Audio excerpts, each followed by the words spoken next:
నమస్కారం, Asia TV వార్తలకు స్వాగతం. నా పేరు సుమలత. వార్తల ముందుగా హెడ్లైన్స్. బడకచెర్ల ప్రాజెక్టుతో ఎవరికీ నష్టం లేదు, కుప్పంలో సీఎం చంద్రబాబు.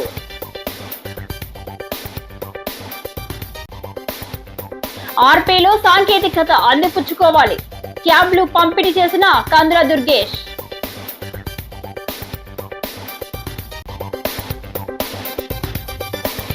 ఎస్వి రంగారావు నటన అజరామరావు, ఘనంగా ఎస్పీఆర్ జయంతి వేడుకలు.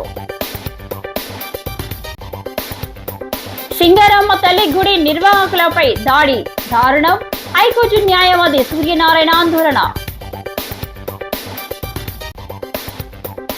క్రైస్తవుల అభివృద్ధికి పూర్తిగా సహకరించాలి, pastors association president Ponnamati Babji. ఇక డీటెయిల్స్ చూస్తే, తప్పుడు ప్రచారాలు తాత్కాలికం, చేసిన పనులు శాశ్వతమని సీఎం చంద్రబాబు అన్నారు. కుప్పంలో జరిగిన మీడియా సమావేశంలో ఆయన మాట్లాడుతూ, తప్పుడు ప్రచారాలతో ఎప్పుడు రాజకీయాలు చేయలేదు, కారు కింద పడిన వ్యక్తిని కుక్క పిల్ల మాదిరిగా పక్కన పడేసి వెళ్తారా అని ప్రశ్నించారు. కనీస బాధ్యత, సామాజిక స్పృహ లేకుండా ప్రవర్తిస్తారా? సింగయ్య భార్యను పిలిపించి బెదిరించి రాజకీయం చేయాలని చూస్తారా? ఏమి చేయలేని వాళ్లే శవ రాజకీయాలు చేస్తుంటారు అని సీఎం మండిపడ్డారు. బనకచెర్ల ప్రాజెక్టు వల్ల ఎవరికీ నష్టం లేదని సీఎం చంద్రబాబు మరోసారి స్పష్టం చేశారు. 100 ఏళ్ల నుంచి గోదావరిలో ఏటా సగటున 2000 టీఎంసీల నీరు సముద్రానికి పోతోందని సీఎం అన్నారు. వృధాగా సముద్రంలోకి పోయే వాటిలో 200 టీఎంసీలు వాడుకుంటే తెలుగు ప్రజలు బాగుపడతారు, నీటి సమస్య పరిష్కారమవుతుంది. ఇదే విషయాన్ని పదే పదే చెప్తున్నా ఎవరికీ నష్టం లేదు. తెలంగాణలో గోదావరిపై నిర్మించిన ప్రాజెక్టులను ఎప్పుడూ నేను వ్యతిరేకించను అన్నారు. గత ప్రభుత్వం ఒక్క బిడ్డకే అమ్మఒడి ఇచ్చింది. ఎంతమంది పిల్లలు ఉన్నా మేము తల్లికి వందనం ఇస్తున్నామని చెప్పారు. దీన్ని ఏ క్రాపులు పండించాలి అనే దానిపైన నిరంతరం కూడా మనం పర్యవేక్షిస్తాం. పండించిన పంట వాల్యూ అడిషన్ కూడా ఫుడ్ ప్రాసెసింగ్ కూడా వెళ్ళాలి. అందుకే ఈరోజు తమిళనాడులో, కర్ణాటకలో లేనటువంటి ఫుడ్ ప్రాసెసింగ్ మన దగ్గర ఉన్న మన గొడవలు కూడా జరిగాయి. మీరు చూశారు కర్ణాటకలో. వాళ్ళంతా ఇక్కడ తీసుకొస్తామంటే మనకే చాలదని చెప్పి మనం చెప్పాం. ఇంకా చేయాల్సిన అవసరం ఉంది. ఫుడ్ ప్రాసెసింగ్ రావాలి, ఇంటర్నేషనల్ మార్కెటింగ్ రావాలి. స్టాప్ చేయాలంటే ఏ పంట వేయాలి కూడా వర్కౌట్ చేయాలి కదా. రాను రాను ఆధునీకరణలో తర్వాత రెండో విషయం కూడా మీరు చూస్తే ఫుడ్ హ్యాబిట్స్ మారిన తర్వాత దీనికి తగినటువంటి ఇది కూడా మనం తయారు చేయాలి. ఒకప్పుడు దిగుబడులు తక్కువ ఉండేటివి, ఇప్పుడు దిగుబడులు బాగా పెరుగుతున్నాయి. ఒకప్పుడు చిన్నప్పుడు నేను చూసినప్పుడు మామిడి ఇంటికే వాడేవాళ్ళం. మీకు కూడా ఐడియా ఉంది. ఇంటి కోసం చెట్లు వేసేవాళ్ళం. ఆ చెట్లు వచ్చే పంట తర్వాత వాణిజ్య పంటగా తయారైంది. అంటే ఎవరికో ఒకరికి ఇచ్చి ఈ చెట్లు ఇంత పంట ఉంది నువ్వు కొనుక్కోమనేవాళ్ళు. వాళ్ళు వచ్చి హార్వెస్టింగ్ చేసుకొని వెళ్ళేవాళ్ళు. అది నెక్స్ట్ ఫేజ్. ఇప్పుడు దాన్ని నేను కానీ హార్టికల్చర్ అంతా ప్రమోట్ చేసి తెలుగుదేశం వచ్చిన తర్వాత డ్రిప్ ఇరిగేషన్ కూడా పెట్టి, అంత మునుపంతా వానాకాలం పండది, ఎప్పుడు నీళ్లు పెట్టేవాళ్ళం కాదు. ఇప్పుడు నీళ్లు పెడుతున్నాం. నీళ్లు పెట్టినప్పుడు పంట కూడా బాగా వస్తుంది. 2-3 వెట్టింగ్స్ ఇస్తే మంచి దిగుబడి వస్తుంది. అలాంటి ఆధునికమైన ఇప్పుడు కొత్తగా మీరు చూస్తే కవర్స్ కూడా ఇచ్చాం ఫ్రూట్ కవర్ చేయడానికి. అది కానీ వస్తే వాల్యుయేషన్ పెరుగుతుంది. మనకు పంట కూడా వాల్యుయేషన్ పెరుగుతుంది. ఎందుకంటే ఏ పంట కూడా, ఏ మామిడికి కూడా ఒక విధంగా పండు డ్యామేజ్ కాదు. ఆ మచ్చలు కానీ సైజు కానీ ఇవన్నీ బ్యూటిఫుల్గా వస్తాయి. అలాంటి వినూత్నమైన ఆలోచనలతో మనం ముందుకు పోవాల్సిన అవసరం ఉంది. ఈ సమస్య అట్మోస్ట్ ఎఫిషియెంట్గా పరిష్కారం చేస్తాం. స్వయం సహాయక సంఘాల సభ్యులకు త్వరితగతిన సేవలు అందించే ఉద్దేశంతో కూటమి ప్రభుత్వం పట్టణ పేదరిక నిర్మూలన సంస్థలో డిజిటల్ విధానానికి శ్రీకారం చుట్టిందని పర్యాటక సాంస్కృతిక సినిమాటోగ్రఫీ శాఖల మంత్రి కందుల దుర్గేష్ వెల్లడించారు. నెడదవోలు క్యాంపు కార్యాలయంలో స్థానిక పురపాలక సంఘంలో పనిచేస్తున్న మెప్మా రిసోర్స్ పర్సన్లకు మంత్రి కందుల చేతుల మీదుగా ట్యాబ్లు పంపిణీ చేశారు. ఈ సందర్భంగా మంత్రి దుర్గేష్ మాట్లాడుతూ, రిసోర్స్ పర్సన్స్కు పని భారం, సమయాభావం తగ్గించాలన్న ఉద్దేశంతో ట్యాబ్లు పంపిణీ చేస్తున్నామని వెల్లడించారు. అధునాతన సాంకేతికతను అందిపుచ్చుకొని ట్యాబ్ సేవలను సద్వినియోగం చేసుకోవాలని సూచించారు. పౌరులు తమకు కావలసిన మున్సిపల్ ఇతరత్ర సేవలను అడిగితే త్వరితగతిన అందించేందుకు వాట్సాప్ గవర్నెన్స్ను కూటమి ప్రభుత్వం తీసుకొచ్చిందన్నారు. తద్వారా ప్రజల చేతుల్లోని ప్రభుత్వం ఉంటుందన్నారు. త్వరలోనే ఏఐ, క్వాంటమ్ టెక్నాలజీ తీసుకొస్తున్నామన్నారు. మెప్మా, డ్వాక్రాలు సీఎం నారా చంద్రబాబు నాయుడు మానస పుత్రికలు అని ఈ సందర్భంగా అభివర్ణించారు.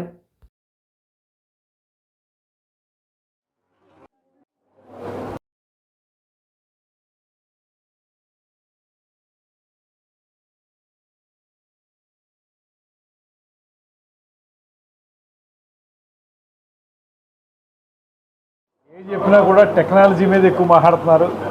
మీరందరూ కూడా అప్గ్రేడ్ అవ్వాలి. ఇప్పటివరకు మాన్యువల్గా చేసుకున్నది మీరు ట్యాబుల ద్వారా చేసుకోమని చెప్పి మెప్మాలో మీకు ఇస్తున్నారు. ఇది ఉపయోగించుకోవడం. మనకి ఇంకోటి ఏంటంటే నిన్న కూడా మళ్ళీ చెప్పారు, వాట్సాప్ గవర్నెన్స్ అనేది వచ్చేస్తుంది. కంప్లీట్గా మీ దగ్గరికి ఎవరైనా మనకి మున్సిపల్ సేవలు కానీ ఇతర సేవలు కానీ కావాల్సిన వాళ్ళు డైరెక్ట్గా వాట్సాప్లో వాళ్ళు ఇచ్చిన నెంబర్కి పంపితే చాలు, వాళ్ళకి ఏం కావాలో అవన్నీ కూడా 2 రోజులు వచ్చేస్తాయి. అలాగే రాను ఏమవుతుందంటే మొత్తం టెక్నాలజీ ఇంప్లిమెంట్ చేస్తున్నారు. ఏఐ కానీ క్వాంటమ్ టెక్నాలజీ కానీ ఇవన్నీ కూడా తీసుకొస్తున్నారు. ఇవన్నిటినీ కూడా మీరు నెమ్మదిగా అప్గ్రేడ్ అవ్వాలి, ట్రైనింగ్ పొందాలి. మీకు ఆల్రెడీ ట్రైనింగ్ కూడా అయినట్టు ఉంది. ట్రైనింగ్ పొంది ఈ ట్యాబ్ ఎలా వాడాలనేది మీకు తెలుస్తుంది. కాబట్టి ట్యాబ్ ఉపయోగించుకుని దీనివల్ల మీకు ఉపయోగం ఏంటంటే టైం ఆదా అవుద్ది. ఒకటి మాన్యువల్ కంటే చాలా టైం పడుతుంది. ఇది ఇప్పుడు టైం ఆదా అవుద్ది. రెండోది ఎఫెక్టివ్గా వస్తుంది. మనం కొన్ని ఎక్కడైనా ఎర్రర్స్ ఉండొచ్చు, మనకి వాళ్ళ దగ్గర ఎర్రర్స్ ఉండవు. అది చూసుకుని జాగ్రత్త చేసుకోండి. మీరు అందరూ దీన్ని తీసుకుని ఇంకా ప్రొఫెషనల్గా తయారవ్వాలని మనస్ఫూర్తిగా కోరుకుంటున్నాను. Pantham Satyanarayana charitable trust, Chiranjeevi fans Kothapeta, Raja SVR cultural association సంయుక్త ఆధ్వర్యంలో విశ్వనట చక్రవర్తి ఎస్వి రంగారావు 107వ జయంతి వేడుకలు గోదావరి గట్టున ఎస్వీఆర్ విగ్రహం వద్ద గురువారం ఘనంగా నిర్వహించారు. మాజీ ఎమ్మెల్సీ ఆదిరెడ్డి అప్పారావు, టీడీపీ రాష్ట్ర ప్రధాన కార్యదర్శి గన్ని కృష్ణ, మాజీ ఎమ్మెల్యేలు రౌతు సూర్యప్రకాష్ రావు, జక్కంపూడి రాజా, డీసీసీబీ మాజీ చైర్మన్ ఆకుల వీర్రాజు, టీడీపీ రాష్ట్ర కార్యనిర్వాహక కార్యదర్శి ఎర్ర వేణుగోపాల్ రాయుడు, నగర ప్రముఖులు తోట సుబ్బారావు, నందెపు శ్రీను, టీకే విశ్వేశ్వరరెడ్డి, వై శ్రీను, రామినేడు మురళి, బాక్స్ ప్రసాద్ తదితరులు ఆయన విగ్రహానికి పూలమాల వేసి ఘనంగా నివాళులర్పించారు. తెలుగు చలనచిత్ర సినిమాలో ఎస్వీఆర్ నటన అజరామరణమని, తెలుగు జాతి ఉన్నంతకాలం ఆయన పోషించిన పాత్రలు ప్రజల కళ్ల ముందు కదలాడుతూనే ఉంటాయన్నారు. కార్యక్రమంలో నిర్వాహకులు పంతం కొండలరావు, కొత్తపేట రాజా, నందూరి సుబ్బారావు, ఇసుకపల్లి సుబ్రహ్మణ్యం, వాకచర్ల కృష్ణ, మెట్ల యేసుపాదం, దుర్గారావు, కనకాల రాజా, పడాల శ్రీను, కూరగంటి సతీష్, ఎనుముల రంగబాబు, బెజవాడ రంగారావు, అడవాల రామకృష్ణ, దుర్వాసుల సత్యనారాయణ, దేశిరెడ్డి బలరామనాయుడు, పలువురు కేబుల్ ఆపరేటర్లు, మాజీ కార్పొరేటర్లు, రాజకీయ పార్టీల నాయకులు పాల్గొన్నారు.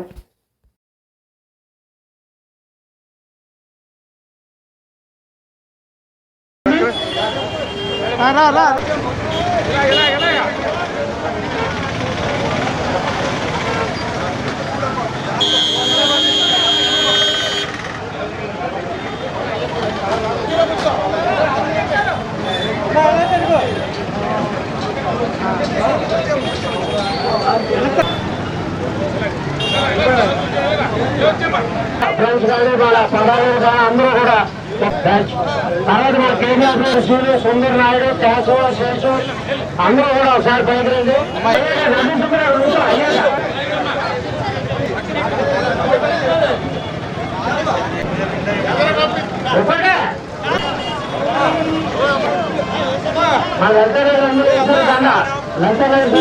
మా మా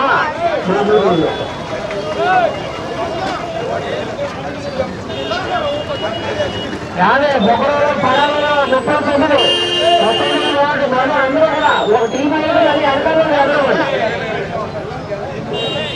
బ్యాంకులు అర్థం రాబోతున్నారు.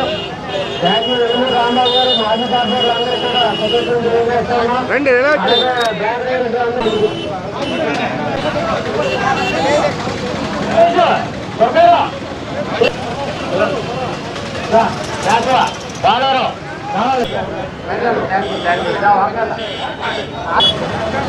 కేంద్ర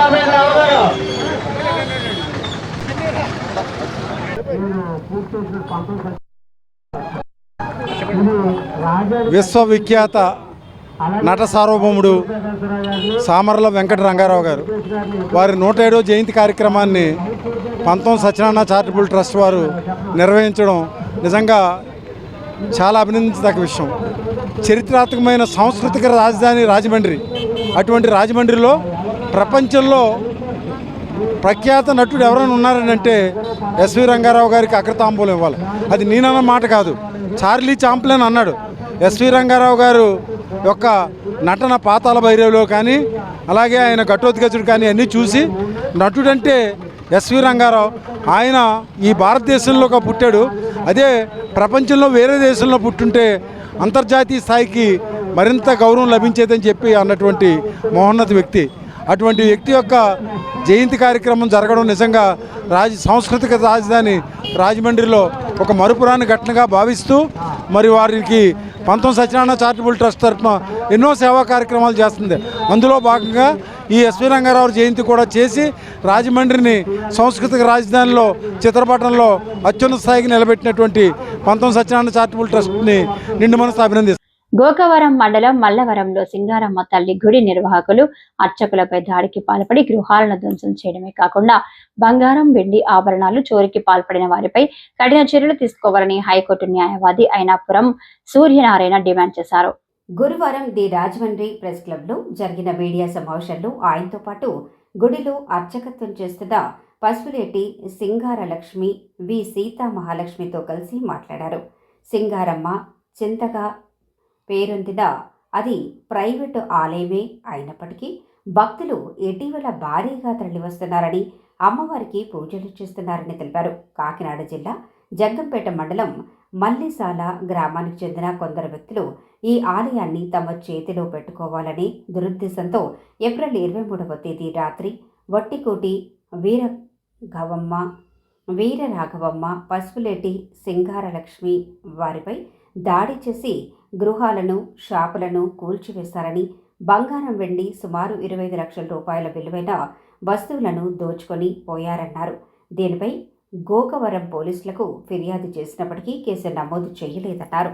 దీనిపై తాము హైకోర్టులో జూన్ 20న రిట్ పిటిషన్ దాఖలు చేయగా విచారణ జరిపి తగిన చర్యలు తీసుకోవాలని ఆదేశించిందన్నారు.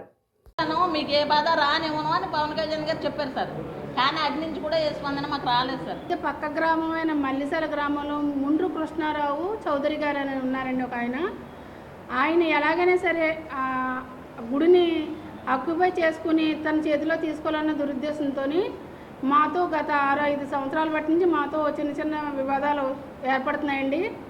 ఏర్పడుతుంటే 2022లో నేను అడిగినందుకు కొంతమంది జనాన్ని మల్లిసాల నుంచి తీసుకొచ్చి నన్ను దారుణంగా కొట్టి నా పొత్తు గడుపుమని ఎగిరెగిరి మరీ తన నుంచి కొట్టించారండి అందరూ కలిసి. అయితే ఇది నేను ఏం చేశానంటే గోకవరం పోలీస్ స్టేషన్ వారికి నేను విన్నవించుకున్నానండి, వెళ్ళి చెప్పానండి. చెప్తే అక్కడ ఎటువంటి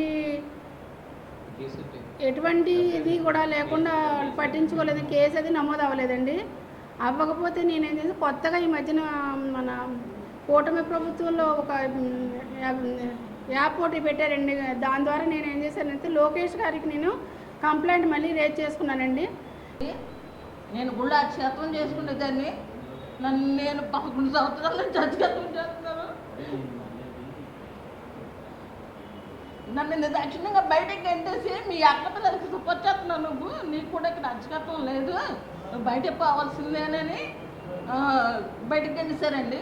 గోకవరం స్టేషన్లో కంప్లైంట్ ఇచ్చామండి, కానీ పట్టించుకోలేదు సార్. అక్కడ కూడా మేము తిరగని ఆఫీస్ వెళ్ళామండి, మొత్తం అన్ని అమరావతి కానీ అన్ని ఆఫీసులు తిరిగాము సార్. నేను పెళ్లి చేసుకోలేదండి, నేను అమ్మవారి కోసమని అర్చకత్వం చేసుకుందాం కోసమని అలా ఉండిపోయాను. నేను పెళ్లి చేసుకున్న దాన్ని నన్ను కూడా బయటికి గంటేసి మీ అక్క పిల్లలకి సపోర్ట్ చేస్తున్నావు కనుక నీకు కూడా గుళ్ళో అర్చకత్వం లేదు అనేసి బయటికి గంటేశారు సార్. నేను అడిగానండి, ఏంటి నన్ను నా వాట ఎందుకు తీసుకుంటున్నారని అడిగితే మీ అక్క పిల్లలకి అర్చకత్వం చేస్తున్నావు కదా, అందువల్ల నీకు కూడా అక్కడ హక్కు లేదు, బయట పోవాల్సిందే అనేసి ఒక పెద్ద మనిషి అన్నాడు సార్. అక్కడ వీళ్ళ తాత ముత్తాతలు ఆ దేవుడినే నమ్ముకున్నారు, అప్పుడు ఆ దేవుడి దగ్గరే వాళ్ళే సేవలు చేసుకుంటూ ఉన్నారు. ఇది చట్టంలో కూడా ఎండోమెంట్ చట్టంలో కూడా ఎండోమెంట్ చట్టం పరిధిలోకి భూములు రాలేదు, కానీ అందులో కూడా హెరిడిటరీ వారసత్వ రీత్యా వచ్చేటటువంటి వాళ్ళు వాళ్ళే ట్రస్టీలుగా ఉంటారు, వాళ్ళకే గుడి మీద అన్ని హక్కులు ఉంటాయి. బయట వాళ్ళకి ఎవరికి హక్కులు ఉండవు దీని మీద, ఆ కుటుంబ సభ్యులకే ఉంటాయి. అయితే ఈ కుటుంబ సభ్యుల్ని ఇక్కడ నుంచి పంపించేసి వేరే వాళ్ళు ఎవరో పెత్తనం చేయాలని చూసి ఈ దాడి చేశారని చెప్తున్నారు. ఇక్కడ కలెక్టర్ ప్రధానమైనటువంటి బాధ్యత ఏంటంటే ఆర్టికల్ 26 భారత రాజ్యాంగంలోని ఆర్టికల్ 26 కింద ఇలాగ గుడి మెయింటైన్ చేసుకునేటటువంటి హక్కు రాజ్యాంగం కల్పించింది. అక్కడ ఏదైనా డిస్టర్బెన్స్ అయితే వెంటనే కలెక్టర్ చూడాలి. ఎందుకంటే ఇది ప్రైవేట్ గుడి కాదు. ప్రైవేటు గుడి అంటే ప్రైవేట్ వ్యక్తులు స్టార్ట్ చేసినప్పటికీ కూడా రోజు వందలాది మంది భక్తులు వస్తున్నటువంటి గుడి పబ్లిక్ టెంపుల్గా మారిపోద్ది. ఈవేళ అది పబ్లిక్ టెంపుల్. ఎప్పుడైతే పబ్లిక్ టెంపుల్గా ఉందో జిల్లా కలెక్టర్ చాలా సీరియస్గా దాని మీద చర్యలు తీసుకోవాలి. ఈ దాడి మీద వెంటనే విచారణ జరిపించాలి. అక్కడ వీళ్ళకి రక్షణ ఇవ్వాలి. వెంటనే ఎవరైతే ఎంత చేశారో వాళ్ళని వెంటనే అరెస్ట్ చేసేటటువంటి పరిస్థితులు ఇవన్నీ ఎప్పటికీ చేయాలి. రాజమండ్రి కార్పొరేషన్ జిల్లాలో ఉన్న 7 ఫెలోషిప్ల ఆధ్వర్యంలో దేశం రాష్ట్రం సుభిక్షంగా ఉండాలని, పాలకుల అభివృద్ధికి నిత్యం తమ చర్చిలో ప్రార్థనలు చేస్తున్నామని Rajahmundry urban rural pastor association president Bishan Ponnamati Babji తెలిపారు. ది రాజమండ్రి ప్రెస్ క్లబ్లో గురువారం జరిగిన మీడియా సమావేశంలో ఇండియన్ క్రిస్టియన్ డే సందర్భంగా అందరికీ శుభాకాంక్షలు తెలిపారు. యేసు ప్రభువు 7వ శిష్యుడైన సెయింట్ తోమా ఇండియాకు వచ్చి పరిచర్య చేసిన సందర్భాన్ని తాము భక్తి శ్రద్ధలతో నిర్వహిస్తున్నామన్నారు. ప్రభువు చూపిన శాంతి మార్గాన్ని అనుసరిస్తూ అందరి క్షేమానికి నిత్యం ప్రార్థనలు చేస్తూ ప్రేమ, కరుణ, మంచి బోధనలు చేస్తున్నామని వివరించారు. కేంద్ర రాష్ట్ర ప్రభుత్వాల ద్వారా క్రిస్టియన్ మైనార్టీలకు నియమ నిబంధనలు, రాజ్యాంగ చట్టం ప్రకారం క్రైస్తవులకు సంక్షేమ పథకాలు అందించి వారిని అన్ని విధాలుగా ముందుకు నడిపించాలని విజ్ఞప్తి చేశారు. సమావేశంలో దైవజనులు బిషప్ నక్క ఆనంద కుమార్, జి డేనియల్ విల్సన్, చిర్రా ప్రసాద్, కె శాంతారావు, సిర్రా ప్రకాశం, బిషప్ ఎం రమేష్ కుమార్, ఎం ఎలియాజర్, సుందర్ రాజు, పైడిమల్ల ఎంపా ప్రభాకర్, పివి రత్నం, దుమ్ము ఆనందరావు తదితరులు పాల్గొన్నారు.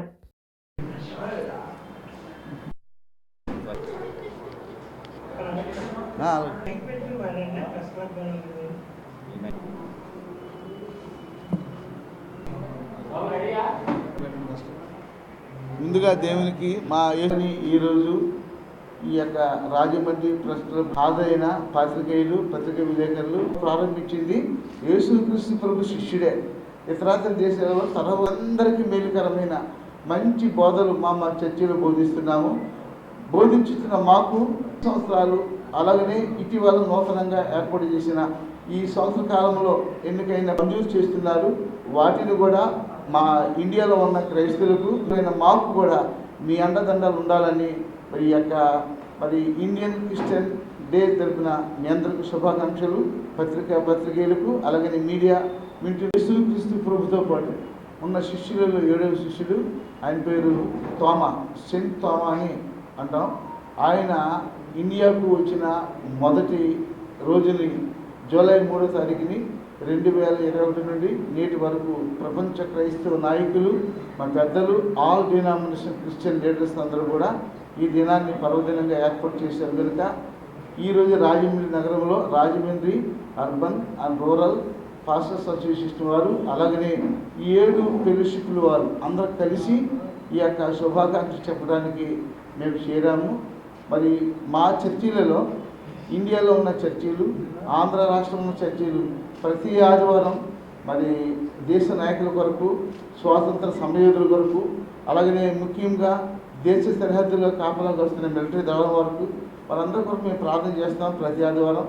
ఈరోజు పర్వదినం కనుక మా యొక్క శుభాకాంక్షలు.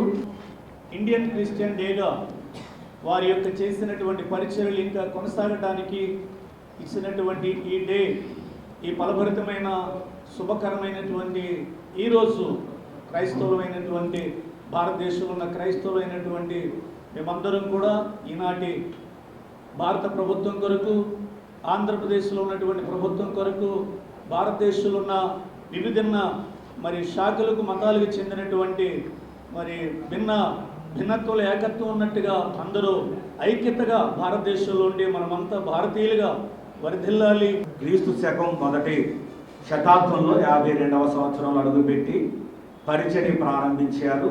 ఆ పరిచర్య ప్రేమతో కూడుకున్న పరిచర్యగా ఆ కాలం నుండి భక్తులైన వారు తెలియపరుస్తున్నారు. పరిశుద్ధ గ్రంథం కూడా మాకందరికీ నేర్పించింది ఒకటి, అందరినీ ప్రేమించండి, సాటి అయిన వారికి అందరికీ సహాయం చేయండి, మీ అధికారుల కొరకు నాయకుల కొరకు ప్రార్థన చేయండి అని. ఆ వాక్యాన్ని నమ్మిన మేము అదే బాటలో మా సేవా జీవితాలు ముందు కొనసాగిస్తూ ఉన్నాం. అవన్నీ కూడా భారతదేశంలో ఆయన ప్రకటన చేయడానికి సిద్ధపడి వచ్చిన విధానాన్ని బట్టి, అలాగే 20 సంవత్సరాలు ఆయన సువార్త పని చేసి చెన్నై పట్టణంలో 72వ సంవత్సరంలో మైలాపూర్ అనేటువంటి తీర ప్రాంతంలో ఆయన బెళ్ళుముల చేత పొలవబడి చంపబడి క్రీస్తుకు అర్థసాక్షిగా నిలిచినటువంటి రోజుని ఇండియన్ క్రిస్టియన్ డేగా పిలువబడుతుంది.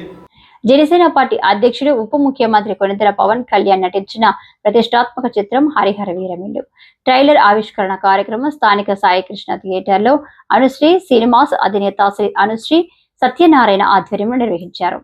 జనసేన కార్యకర్తలు, పవన్ కళ్యాణ్ అభిమానులు పెద్ద సంఖ్యలో తరలివచ్చి ఈ వేడుకలను ఉత్సాహంగా జరుపుకున్నారు. పవన్ కళ్యాణ్ ట్రైలర్ విడుదల సందర్భంగా థియేటర్ పండుగ వాతావరణం నెలకొంది. అభిమానుల కోలాహలం, జై పవన్ కళ్యాణ్ నినాదాలతో సాయికృష్ణ థియేటర్ మారుమోగిపోయింది. అనుశ్రీ సినిమా అధినేత అనుశ్రీ సత్యనారాయణ మాట్లాడుతూ ఉప ముఖ్యమంత్రి Pawan Kalyan cinema Harihara Veeramallu trailer super hit అని పేర్కొన్నారు. ఈ సినిమా జూలై 24న విడుదలవుతున్న శుభ సందర్భంగా సినిమా సూపర్ డూపర్ హిట్ అవుతుందన్నారు. మెగా కుటుంబంతో తనకున్న అనుబంధాన్ని గుర్తు చేసుకున్నారు. నా మొదటి కుటుంబం మెగా కుటుంబమేనని, నా మొదటి అభిమానం చిరంజీవిపైనేనని, మా కార్యకర్తలందరూ మెగాభిమానులే అని భావోద్వేగంగా అన్నారు.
ట్రైలర్ ఇలాగుంటే cinema bumper super duper hit అవుద్దని మనస్ఫూర్తిగా కోరుతూ మరొక్కసారి మా జన సైనికులకు కానీ పవన్ కళ్యాణ్ గారి అభిమానులకు కానీ మరొక పవన్ కళ్యాణ్ గారి పండగ సినిమాని మనందరం కూడా జూలై 24న మరొక్కసారి పెద్ద ఎత్తున భారీ ఎత్తున పండుగ చేసుకుంటామని మనస్ఫూర్తిగా కోరుతున్నాం. కూటమి ప్రభుత్వం అధికారంలోకి వచ్చి ఏడాది పూర్తయిన సందర్భంగా కూటమి ప్రభుత్వం ఇచ్చిన హామీలను నెరవేర్చడం, అభివృద్ధి సంక్షేమ పనులను ప్రజలందరికీ వివరించాలని టీడీపీ వైద్య విభాగం రాష్ట్ర ప్రధాన కార్యదర్శి డాక్టర్ రవిరామ్ కిరణ్ గోరంట్ల కోరారు. సుపరిపాలనలో తొలి అడుగు కార్యక్రమంలో భాగంగా రాజమహేంద్రవరం రూరల్ మండల అధ్యక్షులు మత్శెట్టి ప్రసాద్, తెలుగు మహిళా రాష్ట్ర ప్రధాన కార్యదర్శి మజ్జి పద్మావతి, కడియం ఎంపీపీ వెలుగుబంటి సత్యప్రసాద్, కడియం మండల అధ్యక్షులు వెలుగుబంటి రఘురాం ఆధ్వర్యంలో ఇంటింటికి పర్యటించారు. రూరల్ ఎమ్మెల్యే గోరంట్ల బుచ్చయ్య చౌదరి ఆదేశాల మేరకు ప్రతి ఇంటికి వెళుతున్నామని తెలిపారు. CM Chandrababu Naidu, deputy CM Pawan Kalyan, మంత్రి నారా లోకేష్ల నాయకత్వాన్ని మరింత బలపరచాలని పిలుపునిచ్చారు. టీడీపీ రాష్ట్ర నాయకులు చెల్లుపోయిన శ్రీనివాస్, పితాని శివరామకృష్ణ, ప్రత్తిపాటి రామారావు చౌదరి, ఆళ్ల ఆనందరావు, కామిని ప్రసాద్, భీమార శెట్టి, రమేష్, పండూరి అప్పారావు, ఎర్రమోతు ధర్మరాజు, పిన్నమరెడ్డి ఈశ్వరుడు, దుద్దుపూడి రమేష్, బొప్పన నానాజీ, ముత్తాబత్తుల విజయ, పిల్ల తనూజ, రత్నం తదితరులు పాల్గొన్నారు.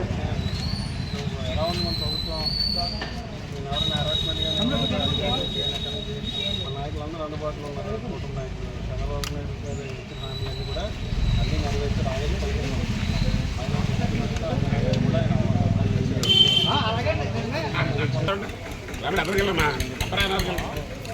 రాంబాబు గారు కనబడతలేదు, అలాగే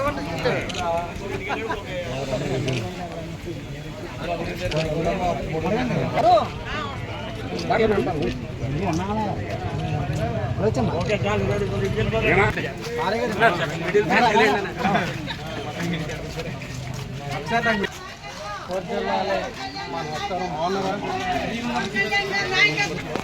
ఆగస్టు 15 మహిళలకి ఇప్పుడు ఈ కార్యక్రమం ఏంటంటే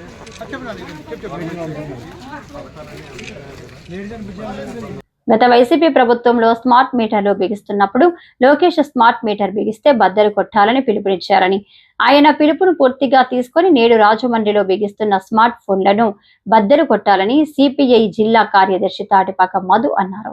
స్థానిక సిపిఐ కార్యాలయంలో జరిగిన సమావేశంలో జిల్లా కార్యదర్శి తాటిపాక మధు మాట్లాడుతూ వినియోగదారుల గొంతు కోయటానికి అదానీ షిరిడి స్థాయి కంపెనీలను లాభాపేక్ష కోసం స్మార్ట్ మీటర్లు అమరుస్తున్నారని విమర్శించారు. రాజమండ్రి పరిసరాల ప్రాంతాల్లో అదానీ సిబ్బంది ఆయా ప్రాంతాల ఇళ్లకు వెళ్లి స్మార్ట్ మీటర్లు బిగించకపోతే కరెంటు కట్ చేస్తామని బెదిరిస్తున్నారని, అలాంటివి మానుకోవాలని కోరారు. గతంలో టీడీపీ, బీజేపీ, జనసేన స్మార్ట్ మీటర్లను తీవ్రంగా వ్యతిరేకించాయని గుర్తు చేశారు.